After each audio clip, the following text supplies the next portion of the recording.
What is up, guys? Welcome back to another video. Today we're going to be working on my E36 drift car. Now this car is overdue for some maintenance. If you missed last video, I'll link it here. So the crank pulley on this car actually ended up coming loose for some reason, and that threw out the belt and the tensioners and a couple pulleys. So today we're going to be refreshing all those on the E36. This is the 328 model with the M52 engine. We're going to be doing that along with a new water pump and thermostat since we'll be in the setup.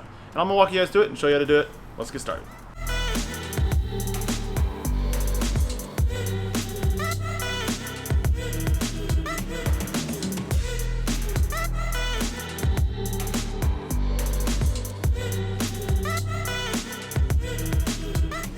Alrighty, so the first thing we go ahead and do to replace all the accessories in the front is take out the radiator. You can drain it from the bottom if you want. I'm gonna go ahead and just pull off the radiator hose. Once I get this radiator out, I'll be able to show you exactly what broke on the car. Radiator consists of this top hose that goes to the reservoir, the top radiator hose, and the bottom radiator hose that sits down here. Like I said, we're gonna be replacing the thermostat, which sits right in this little housing. I actually ordered a new housing as well, which is aluminum. That'll look really nice and new here, since this one's plastic and they tend to crack over time. Then we got a bunch of other accessories and pulleys that we'll get to in a second.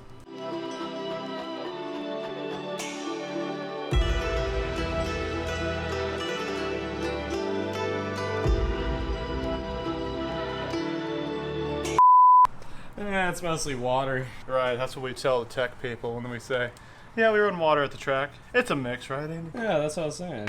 About 90% coolant, 10%. It's a mix. I pass tech every time, guys.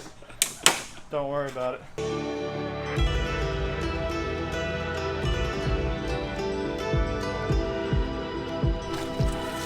Oh, it wasn't that cheap.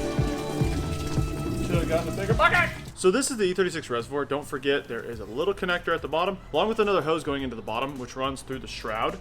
I have an aftermarket radiator and fan in here, so I just have mine kind of secured up on the bottom, so it's a little bit easier than getting it through that shroud. Because the stock shroud and clutch fan on these E36s are such a pain, we've done away with them on all our E36s. We do the eBay aluminum radiator with the eBay fan. How much is it, Andy? It's like 100. Under 200 bucks. Yeah, under 200 bucks you get the aluminum radiator and the fan and even a shroud, which is really nice. Cheers. Don't worry, I got more pool on to it. So I got the radiator out, taking a look down here in the accessories. If you can see when I move this crank pulley, it actually moves. And that's because there's bolts down here that actually came out. I don't know why, I think they just backed up by themselves over time. This car's done about 15 or so drift events, so that might be why. It's a little overdue. And also the water pump pulley is literally split in half. It's supposed to be twice as thick as that, and it's split in half because the belt has walked around since that crank pulley is off center. So to get the serpentine belt off, all you gotta do is grab your T50 Torx bit, pop the little cap off this pulley, and then the T50 will fit right into there. And you'll wanna turn, I believe it's to the right, and that'll take the tension off the belt, and you'll be able to take it right off.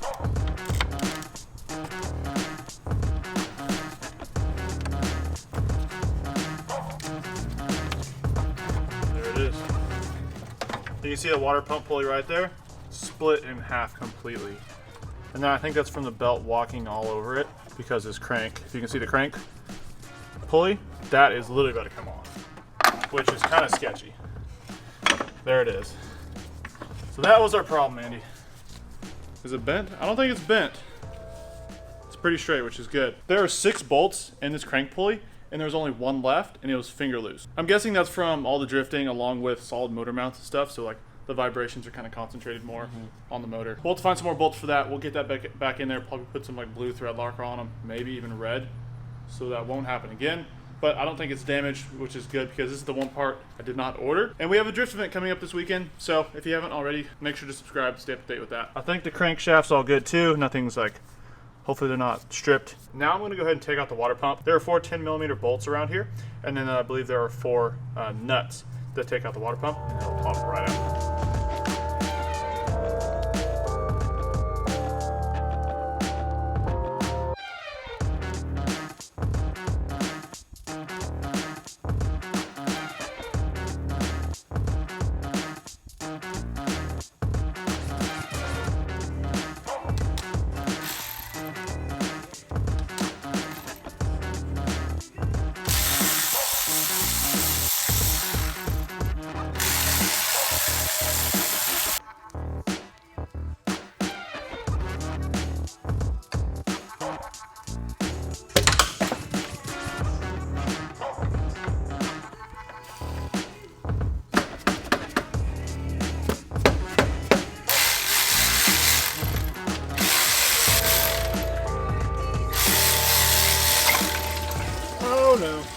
So I just got the water pump out of the E36. I was struggling with it for just a little while, and then I remembered a little trick that I used one time. And what that is screwing in another bolt right in between the two studs.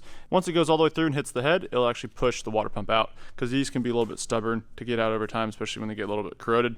This says BMW right on the end of it, so it might have been replaced by the dealer or it might be the original one. But anyways, it's probably good for a new one. This is the old thermostat housing right here. This thing looks disgusting. I got a nice aluminum one. Don't forget to put this gasket in here. And then I have a brand new thermostat as well. With everything exposed in here, I'm gonna go ahead and take off the tensioner. I have a new one of these. I'm also gonna go ahead and replace this tensioner for the AC compressor. I did not have a new one of these, however, I have a spare one sitting in the back of the shop that I'll put that on. I believe it's just a couple bolts on the bottom, and then this little hydraulic guy is broken. So hopefully I have that whole assembly. If not, no big deal. Don't really need AC to drift. But for the tensioner, I'm going to take off this bolt right here. I believe there's another one on the bottom, and she should come right off. We'll put the new one on.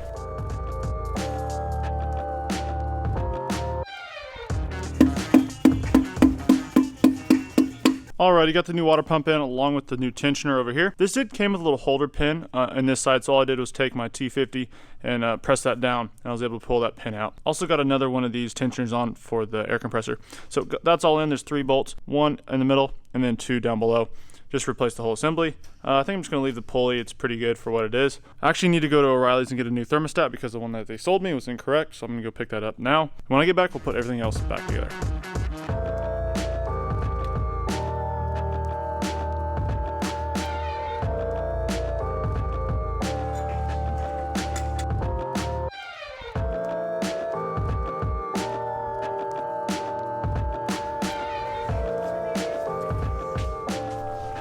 Alrighty, now it's time to put my crank pulley back on. One thing I'm going to do is I got some new hardware, and I'm going to go and put some blue thread locker on as well. Keep the little bolts from backing out. I got this thing recently tuned, and so it revs out so much higher, which means that the pulley spins that much faster.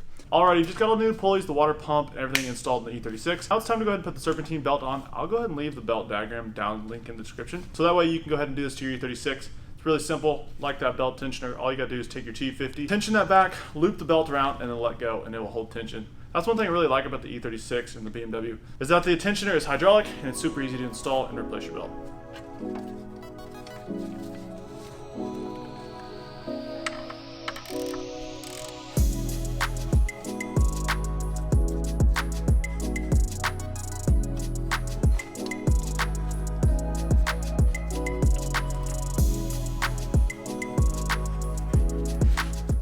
I like to always check the ribs of the pulleys once I get this belt on to make sure that one's not like sliding off. Also, I like to look at the tensioner and make sure that the belt is sitting right in the middle.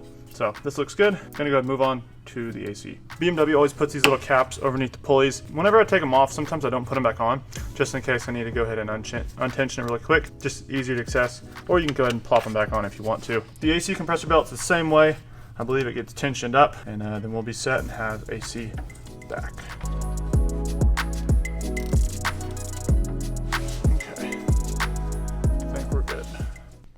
This is what it looks like when it's done. Now I'm gonna go ahead and move on to a few other little things with the car. Gotta prep this thing for the drift event coming up here in 2 days. Don't forget, if this video helped you out at all, make sure to hit that thumbs up and subscribe. So another really common problem with E36s is that the intake boot actually tears. The rubber just gets old over time. I went ahead and bought a new one on eBay. These are about 9 or 10 bucks. Maybe kind of eliminate some vacuum leaks and make it look a little bit newer.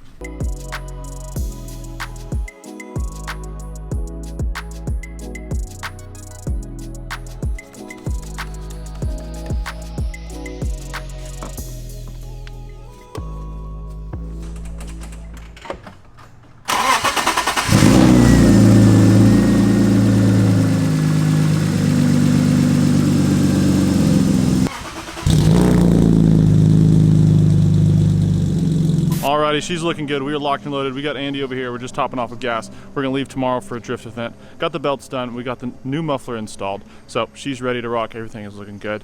Alright, everybody, that is gonna do it for this video. Don't forget, go hit that thumbs up and subscribe. I wanna thank you guys so much for watching. I'll catch you guys in the next video.